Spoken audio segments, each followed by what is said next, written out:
Good morning students. आज आपण इकॉनॉमिक्सचा 43rd लेक्चरचा व्हिडिओ अपलोड करतो आहे. 43rd बरोबर आहे ना, म्हणजे बऱ्यापैकी आपला पोर्शन आता कवर झालेला आहे. एवढे व्हिडिओ आपले अपलोड झालेत म्हणजे याचा अर्थ इकॉनॉमिक्सचा बऱ्यापैकी किंवा माझ्या मते 50-60% म्हणला तरी चालेल. एवढा पोर्शन जर रिकवर झाला तर एवढ्यावरच कॉन्सन्ट्रेट करून तुम्ही व्यवस्थित पेपर अटेम्प्ट केला तरी तुम्हाला चांगला पेपर लिहिता येऊ शकतो. ओके, तर नीट बघा, परत एकदा थोडंसं रिवाईज करतो. लास्ट वीकमध्ये आपण चॅप्टर 7 नॅशनल इन्कमला स्टार्ट केली ती.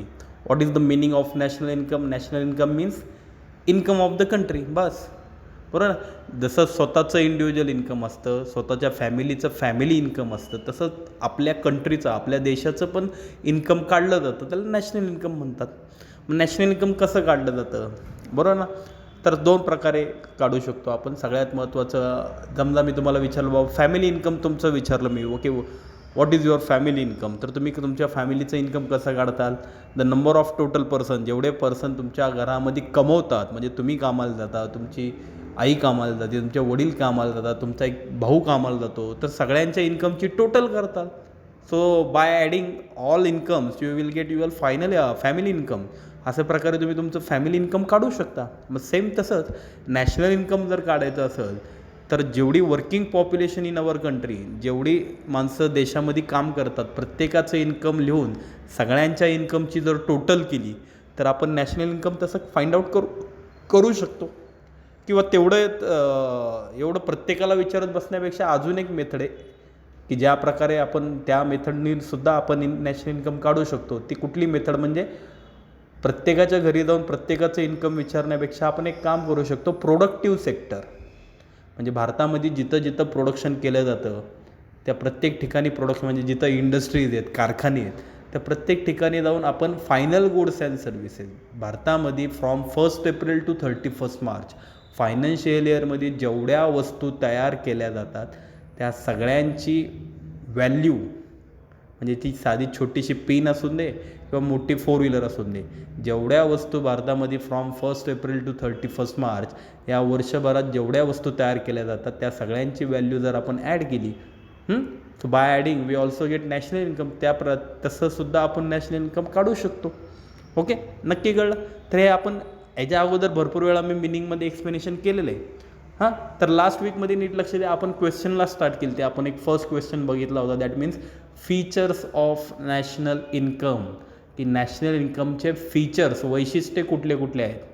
आज पण आपल्याला एक लॉंग क्वेश्चन बघायचं आहे, नीट बघा. आजची हेडिंग काय? डिफिकल्टीज. एक मिनटं,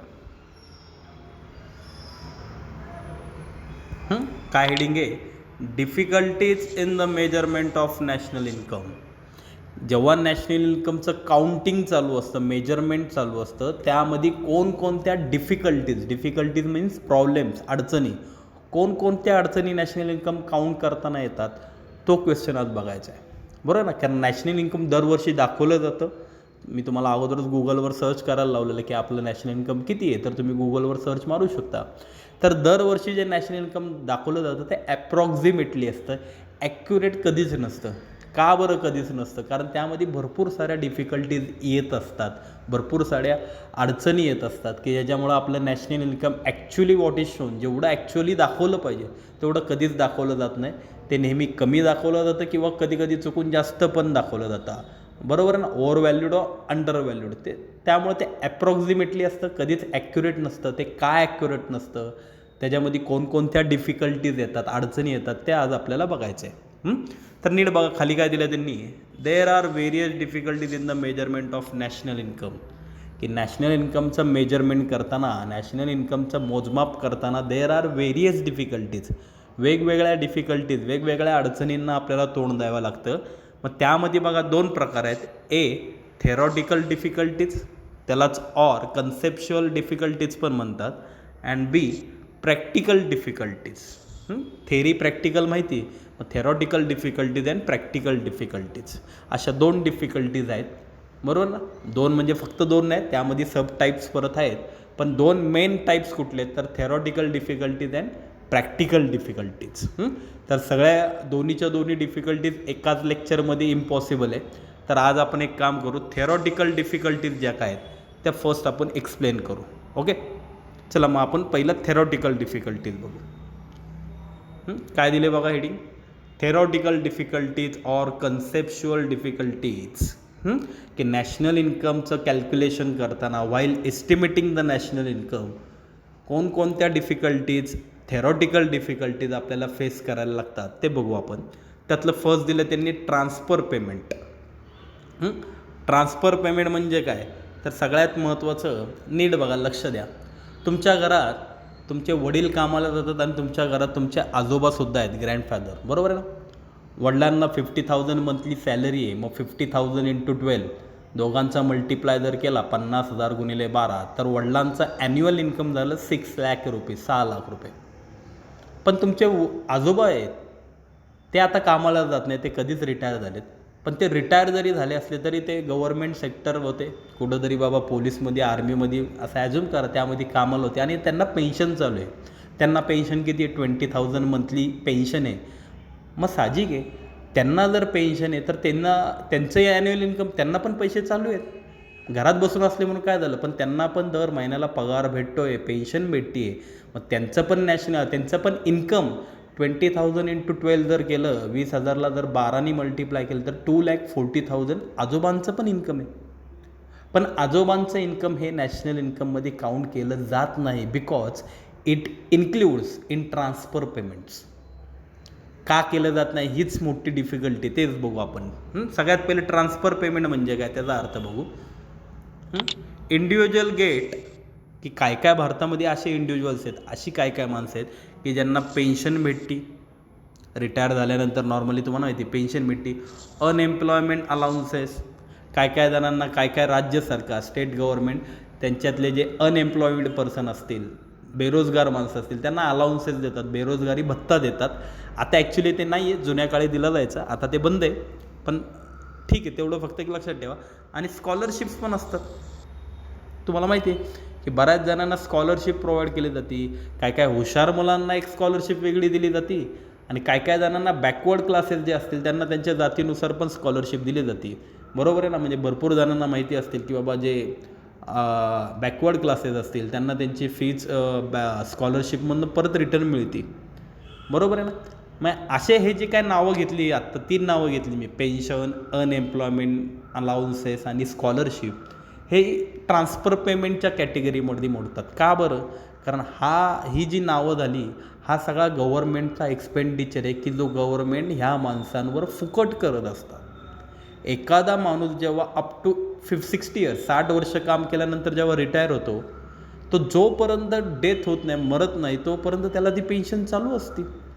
मग तो बाबा 70व्या वर्षी किंवा 80व्या वर्षी जरी मेला तर याचा अर्थ मधली 10-20 वर्ष त्याला फुकट गव्हर्नमेंटने पेन्शन प्रोव्हाइड केली. काम तर तो करत नसतो, घरातच बसून असतो, पण एक प्रकारे त्या माणसाला गव्हर्नमेंट दर महिन्याला फुकट पैसे देते. मग एक प्रकार ह्याला ट्रान्सफर पेमेंट म्हणतात. नक्की कळलं. मग स्कॉलरशिपचा अर्थ पण तोच झाला, एक प्रकारे गव्हर्नमेंट पब्लिकवर फुकटच खर्च करते. मग दिलं त्यांनी इंडिव्हिज्युअल गेट. भरपूर अशी माणसंसुद्धा आहेत भारतामध्ये की ज्यांना पेन्शन भेटते, काय काय जणांना स्कॉलरशिप भेटते, काय काय जणांना अनएम्प्लॉयमेंट अलाउन्सेस पण भेटतात. But whether this transfer payment should be included in national income or not is a major problem. मग शेवटी त्या म्हाताऱ्या माणसाला, जे कोण रिटायर पर्सन असेल, त्याला जे पेन्शन भेटते ते फुकट का असून नाही रे, त्याला भेटतं आहे ना. मग त्याचं ते काय झालं, आज आमच्या आजोबांना 20,000 मंथली पेन्शन भेटते, मग महिन्याला 20,000 म्हणल्यावर वर्षाचे 2,40,000 होतात ते. मग ते आजोबांचं इन्कम आहे सर, घरात बसून का आहे ना, पण त्यांना ते भेटतात आहे ना. मग आजोबांचं आमच्या ते इन्कम आहे, मग इन्कम आहे म्हणल्यावर ते घ्यायला काउंट करायला पाहिजे नॅशनल इन्कममध्ये. पण मग तेच दिलं पुढं, दिस ट्रान्सफर पेमेंट्स, काय दिले बघा, this transfer payment should be included in national income or not. की हे जे काय ट्रान्सफर पेमेंट आहेत हे नॅशनल इन्कममध्ये पकडायचे का नाही इज अ मेजर प्रॉब्लेम. हाच सगळ्यात महत्त्वाचा प्रॉब्लेम आहे.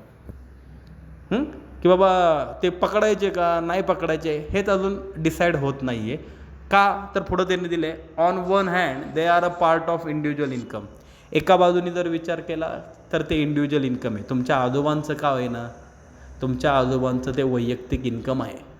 महिन्याला 20,000, महिन्याला 20,000 म्हणल्यावर इयरली 2,40,000.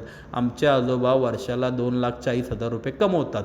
घरात बसून का असून दे, पण त्यांना ते 2,40,000 भेटतात म्हणल्यावर ते त्यांचं इंडिव्हिज्युअल इन्कम झालं. हे एका बाजूला. And on the other hand, पण दुसऱ्या बाजूने जर विचार केला, they are a part of government expenditure. तुमच्या आजोबांचं जर ते इंडिव्हिज्युअल इन्कम जरी असलं, तर दुसऱ्या बाजूने विचार केला, they are a part of government expenditure, की ते गव्हर्नमेंटचे एक्सपेंडिचर, गव्हर्नमेंटचे खर्चसुद्धा आहेत. बरोबर आहे ना. म्हणजे एका बाजूने तुम्ही देतायसुद्धा आणि एका बाजूने तुम्ही घेतायसुद्धा. असं असल्यामुळं hence these transfer payments are not included in national income. त्यामुळं नॅशनल इन्कम काउंट करताना ट्रान्सफर पेमेंट्स हे पकडले जात नाहीत. ॲक्च्युली ते पकडायला पाहिजेत. बरोबर आहे ना. पण ते त्यामुळं ट्रान्सफर पेमेंट्स हे पकडले जात नाही. लक्षात आलं तुमच्या? ओके. हे सगळ्यात महत्त्वाचा हा खूप मोठा प्रॉब्लेम आहे. आज विचार करा, भारतामध्ये कितीतरी असे सिनियर सिटीजन्स असतील की जे दर महिन्याला ज्यांना पेन्शन भेटते. भारतामध्ये असे कितीतरी स्टुडंट्स असतील की जे ज्यांना दर महिन्याला स्कॉलरशिप मिळते. महाग जो काय खर्च आहे गव्हर्नमेंट ह्या माणसांवर फुकट खर्च करते, मान्य आहे. पण ज्यांच्यावर खर्च करते ते त्यांचं इन्कम आहे. मग इन्कम आहे म्हणल्यावर ते त्यांचं इन्कम नॅशनल इन्कममध्ये काय केलं पाहिजे, इन्क्ल्यूड केलं पाहिजे. But these transfer payments are not included. पण ते इन्क्ल्यूड करत नाही. ही सगळ्यात मोठी अडचण आहे. नाहीतर आपलं नॅशनल इन्कम आत्तापर्यंत नक्कीच जास्त दाखवलं असतं, पण ते कमी दाखवलं जातं आहे. ओके, नक्की कळलं? त्यानंतर सेकंड पॉईंट बघू, अनपेड सर्व्हिसेस. अनपेड नावातनंच कळलं असेल ना, नॉट पेड सर्व्हिसेस. भारतामध्ये अशी पण माणसं आहेत. अनपेड सर्व्हिसेस म्हणजे काय हो? Not paid services. वाटलं तर तिथं लिहून ठेवा. अशी पण माणसं आहेत आपल्या देशामध्ये की जे सर्व्हिसेस प्रोव्हाइड करतात, but they are not paid services. म्हणजे त्याचे पैसे घेत नाही, फुकटमध्ये सर्व्हिसेस प्रोव्हाइड करतात. म्हणजे आता फॉर एक्झाम्पल चांगलं उदाहरण देतो. बरं, आज प्रत्येकाच्या घरात आपली आई आहे, हाऊसवाईफ्स आहेत. आपली आई आपल्यासाठी भरपूर कामं करते. म्हणजे आपल्यासाठी बाबा जेवण बनवून देते, आपल्या घरातली भांडी घासते, आपल्या घरातले कपडे धुते. बरोबर आहे ना. पण त्याच्या बदल्यात ती आपल्या वडिलांकडनं कुठलेही पैसे मागते का? बरोबर, दर महिन्याला त्याचा पगार मागते का? नाही मागत. पण मला सांगा, हीच कामं समजा कुठल्या एखाद्या दुसऱ्या बाईला कामाला ठेवलं. बरं, कामवाल्या बाया असतात माहिती आहे तुम्हाला. एखादी कामवाली बाई समजा तिला सांगितलं की आमच्या घरातले भांडी घासून द्या, कपडे धुवून द्या, तर तेव्हा ती बाई फुकट करते का? नाही. तेव्हा ती कामवाली बाई आपल्याकडनं काय घेते? त्याचे पैसे घेते, महिन्याला सॅलरी घेते.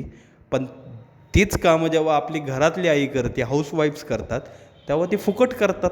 म्हणजे ह्याचा अर्थ अनपेड सर्व्हिसेस. आपली आई आपल्याला भरपूर सर्व्हिसेस प्रोव्हाइड करते, पण ते अनपेड आहे. बरोबर आहे ना. मग ह्याचा अर्थ अशा भारतामध्ये किती हाऊसवाईफ्स आहेत की ज्या अशा अनपेड सर्व्हिसेस प्रोव्हाइड करतात आहे. त्यांना जर तुम्ही दर महिन्याला सॅलरी दिली, त्यांची सर्व्हिसेस जर तुम्ही पेड केली, तर आपलं नॅशनल इन्कम केवढं वाढू शकतं. बरोबर आहे ना. काय दिलं आहे बघा, for the purpose of calculating national income, की नॅशनल इन्कमचं काउंटिंग करताना ऑनली पेड गुड्स, पेड शब्द, की ज्या फक्त पेड गुड्स अँड सर्व्हिसेस आहेत ना, आर कन्सिडर. तेवढ्या ज्या पेड सर्व्हिसेस असतात त्याच फक्त कन्सिडर केल्या जातात. बरोबर आहे ना. However there are number of unpaid services. भारतामध्ये मात्र अशा भरपूर अनपेड सर्व्हिसेस आहेत विच आर नॉट अकाउंटेड. हा शब्द महत्त्वाचा आहे. Which are not accounted for the calculation of national income. पण भारतामध्ये there are number of unpaid services.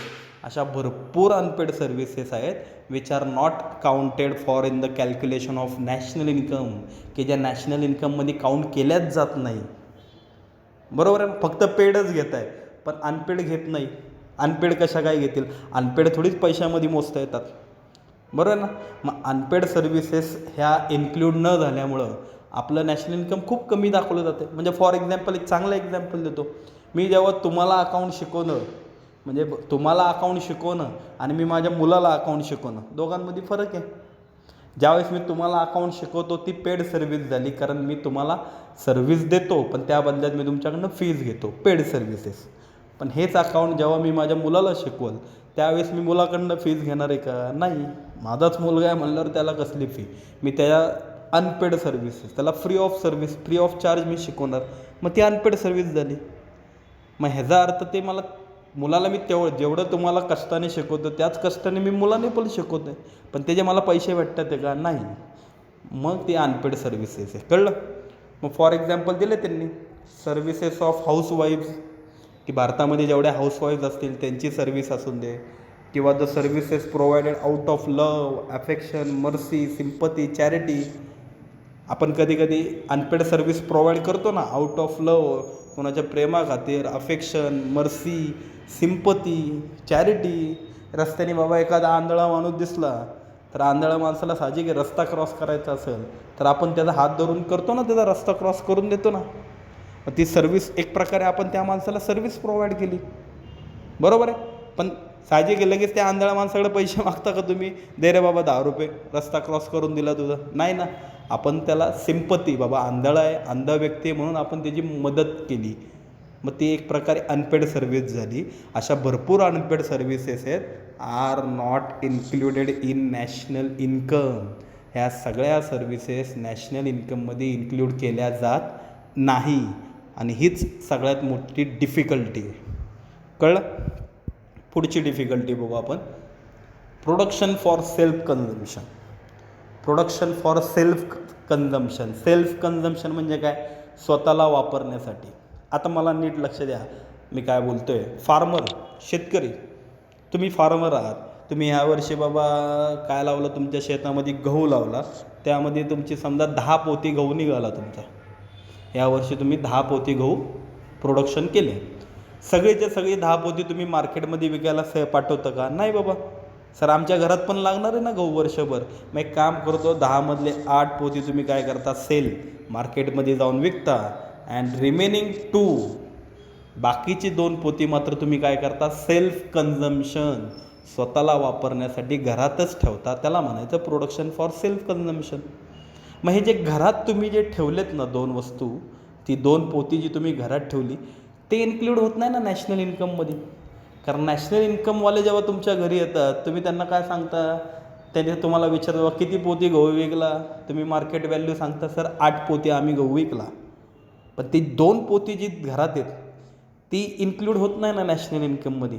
मग विचार करा, भारतामध्ये प्रत्येकजण असं सेल्फ कन्झम्पशन, प्रत्येक फार्मर असून दे कोणी असून दे, प्रत्येकजण आपल्याला वापरण्यासाठी थोडा थोडा माल घरात ठेवत असतो. मग जो माल तुम्ही घरात ठेवता तो नॅशनल इन्कममध्ये इन्क्लूड होत नाही ना. कळलं नक्की? तर बघा मग आपण काय दिलं त्यांनी, बघा काय दिलं आहे. The product kept for self consumption by the farmers. की फार्मर काय करतात? Product kept for self consumption, स्वतःला वापरण्यासाठी भरपूर प्रोडक्ट काय करतात? स्वतःला वापरण्यासाठी बाजूला काढून ठेवतात. अँड अदर अलाइड प्रोड्युसर्स, किंवा बाकीचे जे प्रोड्युसर्स असतील, अलाइड मीन्स संबंधित, रिलेटेड, म्हणजे फार्मरच नाही, भरपूर असे काय काय प्रोड्युसर असतात. म्हणजे फार्मरच नाही म्हणू शकत बाबा आपण. एखादा मिठाईवाला असेल, स्वीट मार्टवाला, तो पण काय करतो बाबा, त्याच्या घरी समजा आज फंक्शन असेल, त्याचा मुलगा आज 10वीचा रिझल्ट लागला, त्याच्या मुलाला चांगले पर्सेंटेज पडले, मग तो काय दुसऱ्याच्या दुकानातनं पेढे घेणार आहे का? नाही ना. स्वतःचं स्वीटचं दुकान आहे म्हणल्यावर स्वतःच्याच दुकानातले पेढे तो वापरणार. म्हणून त्यांना अलाइड शब्द वापरले, की फार्मर असून दे किंवा दुसरे कोण प्रोड्युसर्स असून दे, बरोबर आहे ना. हे जेव्हा प्रोडक्ट केप्ट, हे जेव्हा ज्या वस्तू बाजूला काढून टाकतात ना, do not enter the market. त्यांनी ज्या ह्या वस्तू बाजूला काढलेल्या असतात, do not enter the market, त्यांनी बाजूला काढून ठेवल्यामुळं ह्या वस्तू मार्केटमध्ये येतच नाही, बरोबर आहे ना. आज मला सांगा, त्या शेतकऱ्यांनी 10 पोती तयार केली ती, पण मार्केटमध्ये त्याची विकायला किती आली? 8च आली. म्हणजे 2 पोती त्यांनी घरातच ठेवली होती ना. मग ती 2 पोती घरातच ठेवल्यामुळं काय झालं? Hence it is not accounted for in the national income. ती जी प्रोडक्ट त्यांनी बाजूला काढून ठेवले ना, it is not accounted. Accounted means calculated, included. It is not included for in the national income. National इन्कमचं काउंटिंग करताना त्या 2 पोतींचं काउंटिंग त्यामध्ये झालंच नाही. का झालं नाही? कारण त्या वस्तू मार्केटमध्ये आल्याच नाही. आणि मार्केटमध्ये का नाही आल्या? कारण त्यांनी सेल्फ कन्झम्पशन स्वतःसाठी बाजूला काढून ठेवल्या. कळलं नक्की कळलं? म्हणजे ही पण एक मोठी डिफिकल्टी झाली ना. त्यानंतर नेक्स्ट बघू 4th one, illegal income. Illegal income आता सगळ्यात महत्त्वाचं मला सांगा, भरपूर माणसं इलिगली इन्कम कमवत असतात. म्हणजे बाबा या भरपूर जण चोऱ्या पण करतात. मग एखाद्या चोराच्या घरी तुम्ही गेला आणि तुम्ही त्याला विचारलं, बाबा तुझं इन्कम किती आहे? मग तो तुम्हाला प्रामाणिकपणे सांगतो का? हां, मी वर्षभरात एवढ्या एवढ्या चोऱ्या केल्यात आणि ह्यातनं मला 10 लाख 12 लाख एवढा माझं इन्कम आहे, असं तो सांगतो का? नाहीच सांगणार, कारण ते इलिगल आहे. तो जर त्यांनी सांगायचा प्रयत्न केला तर साहजिक आहे तुम्ही त्याला लगेच अटक करताल, जेलमध्ये टाकताल, बरोबर आहे ना. त्यामुळं अशी भरपूर माणसं आहेत की जे इलिगली कमवत असतात, इलिगली पैसे कमवतात, पण त्यांचं इलिगल असल्यामुळं त्यांचं इन्कम इलिगली म्हणून असं काय झालं? शेवटी ते पैसे कमवतात ना. तो चोर असला म्हणून काय झाला? ते तुझं घर चालवतं आहे, त्याचं तो पैसे कमवते, चोऱ्या करून का होईना पण पैसे कमवते, पण त्याचं ते इन्कम नॅशनल इन्कममध्ये काउंट होतच नाही आहे, कारण ते इलिगल आहे. कळलं नक्की? काय दिलं बघा. Illegal incomes like income from gambling, black marketing, theft, smuggling. बरोबर, पिक्चरमध्ये बघतो आपण स्मगलिंग, गॅम्बलिंग, थेफ्ट, अशा वेगवेगळ्या इलिगली मार्गाने भरपूर जण पैसे कमवत असतात. पण हे जे काय पैसे कमवतात हे इलिगली मार्गाने असल्यामुळे ते उघडपणे कोण सांगू शकत नाही. आणि ते न सांगितल्यामुळं काय होतं? Are not included in national income. त्यामुळं त्या माणसांचा पैसा नॅशनल इन्कममध्ये इन्क्लूड होतच नाही. का होत नाही? कारण ते इलिगली कमवत असतात आणि इलिगली कमवत असल्यामुळं ते सांगतच नाही. बरोबर आहे. एखाद्या माणसाला जो प्रामाणिकपणे पैसे कमवतो आहे, बरोबर, तुमच्या घरी तुमचे वडील प्रामाणिकपणे पैसे कमवत असतात, त्यांना जर विचारलं बाबा तुमचं ॲन्युअल इन्कम किती, लगेच ते इंटू 12, हां महिन्याला 20,000 आहे, 12ने मल्टिप्लाय केलं 2,40,000, चला माझं इन्कम लिहून काढा. त्यांचं इन्कम लगेच आपण लिहून काढू शकतो आणि त्यांचं इन्कम नॅशनल इन्कममध्ये काउंट केलं जातं का? कारण ते प्रामाणिकपणे पैसे कमवतात म्हणून त्यांनी सांगितलं. पण जो माणूस असा इलिगली पैसे कमवत असतो तो असं उघडपणे जाहीरपणे सांगू शकत नाही की मी अशा अशा चोऱ्या केल्यात, असे गॅम्बलिंग स्मगलिंगमधनं पैसे कमवतो, चला माझं इन्कम लिहून घ्या. तो सांगूच शकत नाही. आणि त्यांनी न सांगितल्यामुळं त्याचं इन्कम नॅशनल इन्कममध्ये काउंट होतच नाही. ओके, मग ही पण एक डिफिकल्टी झाली. त्यानंतर नेक्स्ट वन बघू आपण 5th one, income of foreign firms. म्हणजे आज तुम्ही बघता, आज बाहेरच्या देशातल्या भरपूर कंपनीज, भरपूर इंडस्ट्रीज, भरपूर ब्रँड्स आपल्या इथे येऊन मार्केट क्रिएट केलं आहे. बरोबर आहे ना. म्हणजे आता तुम्हाला माहिती आहे की सगळ्यात महत्त्वाचं बाबा आयफोन बाबा भरपूर जणं वापरतात, पण आयफोन ही जी काही कंपनी आहे ती इंडियन कंपनी आहे का? नाही. आयफोन बाबा सर USA कंपनी आहे, अमेरिकन कंपनी आहे, बरोबर आहे ना. त्यांचं प्रोडक्शन अमेरिकामध्ये कॅलिफोर्नियामध्ये होतं, बरोबर. आता ठीक आहे, काय हरकत नाही. जेव्हा आयफोन कंपनी ही भारतामध्ये येऊन भारतामध्ये बिझनेस करते त्याचा फायदा आपल्याला होतो. आज आपण कात्रजला जरी राहत असतो तरी कात्रजला कुठल्याही दुकानात इझिली आयफोन भेटतो का? तो आयफोन घेण्यासाठी आपल्याला अमेरिकेला जाणं गरजेचं आहे का? नाही. तर आपल्याला कात्रजला सुद्धा आपला आयफोन भेटतो आहे, बरोबर. हे का बरं? कारण ते आपल्या इथे येऊन बिझनेस करतात ते त्यामुळं. ओके, बरोबर आहे. नक्की लक्षात आलं तुम्हाला. पण ह्याचा एक लॉस पण आहे की आज ह्या कंपन्या बाहेरच्या देशात नेऊन आज आपल्या इंडियामध्ये बिझनेस करतात, ते पैसे कमवतात ते, पण ते जेवढे पैसे कमवतात ते त्यांचं सगळं इन्कम हे त्यांच्या पॅरेंटेड कंपनीमध्ये, पॅरेंटेड कंपनी मीन्स त्यांची जी मेन कंपनी आहे, जिथं त्यांचं मेन कंट्री आहे, तिथं इन्क्लूड होतं. म्हणजे आज आयफोनसारखी कंपनी भारतात येऊन लाखोची उलाढाल, कोटींची उलाढाल करते, बरोबर आहे ना. पण जेवढे पैसे ते कमवतात ते ना, तेवढा सगळा पैसा त्यांचा कुठं ॲड होतो? त्यांच्या देशाच्या, म्हणजे कुठली कंपनी ती USA अमेरिकेतली कंपनी आहे, मग त्यांचा पैसा सगळा अमेरिकेच्या नॅशनल इन्कममध्ये ॲड होतो. मग तसं होता का म्हणे? आज तुम्ही आमच्या इथे त्या बिझनेस करताय, मग पैसे कमवा, पण ते पैसे आमच्या इन्कममध्ये ॲड झाले तर फायदा आहे ना. मग काय दिलं बघा तिथं, अकॉर्डिंग टू IMF, की IMFच्या नियमानुसार काय नियम आहे?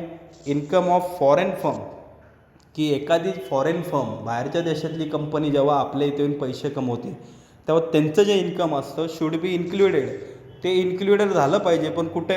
In the national income of the country. अशा देशाच्या नॅशनल इन्कममध्ये where the firm actually undertake the production work. जिथं त्या कंपनीचं actually undertake the production work, जिथं त्यांचं प्रोडक्शन होतं तिथं त्यांचं नॅशनल इन्कम इन्क्लूड होतं. बरोबर आहे. म्हणजे थोडक्यात IMFचा नियम काय आहे?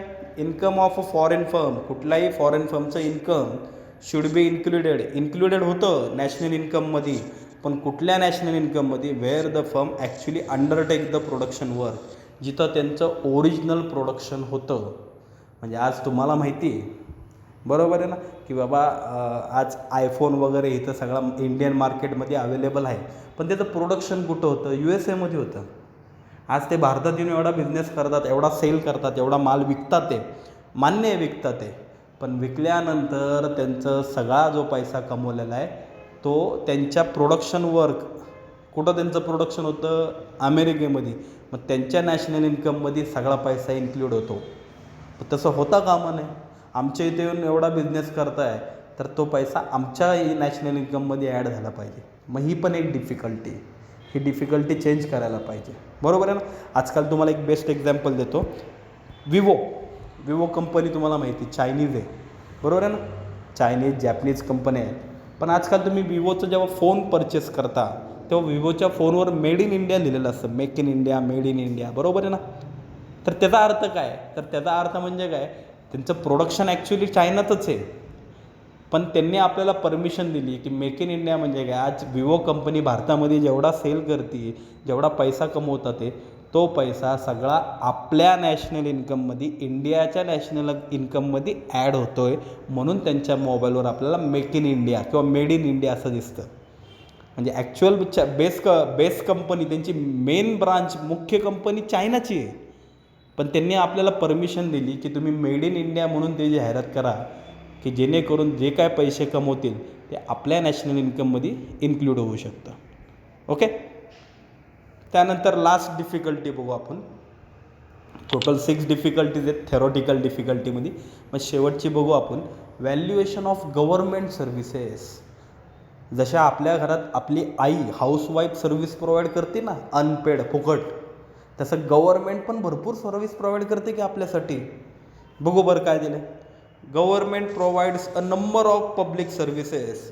गव्हर्मेंट पब्लिकला भरपूर साऱ्या सर्व्हिसेस प्रोव्हाइड करत असतात, such as law and order, कायदा आणि सुव्यवस्था. म्हणजे तुम्हाला माहिती बाबा, गव्हर्मेंट आपल्यासाठी कोर्ट अपॉइंटमेंट केलेले, सुप्रीम कोर्ट आहे, बरोबर आहे, हायकोर्ट आहेत. हे म्हणजे उद्या बाबा काय झालं तर आपण कोर्टात जाऊन केस लढवू शकतो. मग हे सगळं गव्हर्मेंटने आपल्यासाठी केलेलं आहे. डिफेन्स आहे, आर्मी आपल्यासाठी, सीमेवर लष्कर जे काय असतात, जवान असतात, ते कितीतरी डिफेन्सची माणसं तिथं काम करत असतात. Public administration, education, health services, भरपूर खर्च करते गव्हर्मेंट. एज्युकेशनवर खर्च करते, हेल्थ सर्व्हिसेस, पोलिओचे डोस देते. मग ते काय फुकट असतात काय? हे पोलिओचे डोस म्हणले तरी किती खर्च झाला, बरोबर. म्हणजे गव्हर्मेंट थोडक्यात काय, पब्लिकवर भरपूर सर्व्हिसेस प्रोव्हाइड करत असतात, पब्लिकवर भरपूर खर्च करत असतात. पण त्याचा लॉस काय? त्यामुळे तुम्ही म्हणताल सर ह्याच्यात काय डिफिकल्टी? तर नीट बघा. The calculation of these services at market price is difficult. एवढ्या सगळ्या सर्व्हिसेस प्रोव्हाइड करतात, मान्य, पण त्याचं कॅल्क्युलेशन करताना market price is difficult. Actual किती खर्च केला आहे गव्हर्मेंटनी हे मात्र खरं कळत नाही आपल्याला. का कळत नाही? Because the real value of this services is not non. Government सांगतात 5 कोटी आम्ही एज्युकेशनवर खर्च केले, पण ते खरंच 5 कोटी खर्च केलेले असतात का? आपल्याला माहिती आहे की भरपूर देर आर करप्टेड गव्हर्मेंट, बरोबर आहे ना, की भरपूर असे ऑफिशियल्स आहेत, गव्हर्मेंट ऑफिशियल्स, की जे भ्रष्ट अधिकारी असतात, कुठंतरी लाच घेतात, पैसे काढत असतात, करप्शन तर तुम्हाला माहिती आहे. म्हणजे ॲक्च्युअल खर्च झालेला असतो 3 कोटी, पण दाखवताना किती दाखवतात? 5 कोटी. मग नक्की मांडायचे किती कॅल्क्युलेशन करताना? 3 कोटी मांडायचे का 5 कोटी मांडायचे हेच आपल्याला कळत नाही आहे. त्यामुळं therefore it is difficult to calculate national income. गव्हर्नमेंटचे सर्व्हिसेस प्रोव्हाइड करताना आपण गव्हर्नमेंटचा इन्कम सर्व्हिसेसवरचा खर्च, आज मान्य गव्हर्नमेंट आपल्यावर भरपूर खर्च करतात, भरपूर साऱ्या सर्व्हिसेस प्रोव्हाइड करतात, पण त्याची रिअल मार्केट व्हॅल्यू 3 कोटी करतात का 5 कोटी करतात हेच आम्हाला माहिती नाही आहे. कारण खरा किती खर्च तुम्ही आम्हाला कधी सांगतच नसता. त्यामुळं खरी अमाऊंट माहिती नसल्यामुळं नॅशनल इन्कममध्ये ती खरी अमाऊंट टाकली जात नाही. म्हणजे ॲक्च्युअल जर नॅशनल इन्कम आपलं 10 कोटी दाखवायचं असेल तर ते 5च कोटी दाखवलं जातं. बरं ना, म्हणजे ही पण एक मोठी डिफिकल्टी झाली. ओके, नक्की कळलं. म्हणजे थोडक्यात नीट लक्ष द्या. आज आपण स्क्रीनवर बघा, आज आपण बघितलं तर difficulties in the measurement of national income. National इन्कमचं मेजरमेंट करताना कुठल्या कुठल्या डिफिकल्टीज असतात, तर त्यामध्ये ॲक्च्युअल 2 पार्ट्स आहेत, theoretical difficulties and practical difficulties. त्यातलं आपण थेरॉटिकल डिफिकल्टीज आज बघितल्या. टोटल थेरॉटिकलमध्ये 6 डिफिकल्टी आहेत. नेक्स्ट लेक्चरमध्ये आपण मग प्रॅक्टिकल डिफिकल्टीज बघू. ओके, तर मी व्हिडिओ पण शेअर करतो आहे आणि व्हिडिओसोबत ज्या काय थेरॉटिकल डिफिकल्टीज बघितल्या ना आपण 6, त्याचे स्क्रीनशॉट पण शेअर करतो आहे. तुम्ही फक्त व्यवस्थित नोट डाऊन करून घ्या. बाकी पुढच्या लेक्चरला आपण प्रॅक्टिकल डिफिकल्टी बघूच. Okay, bye.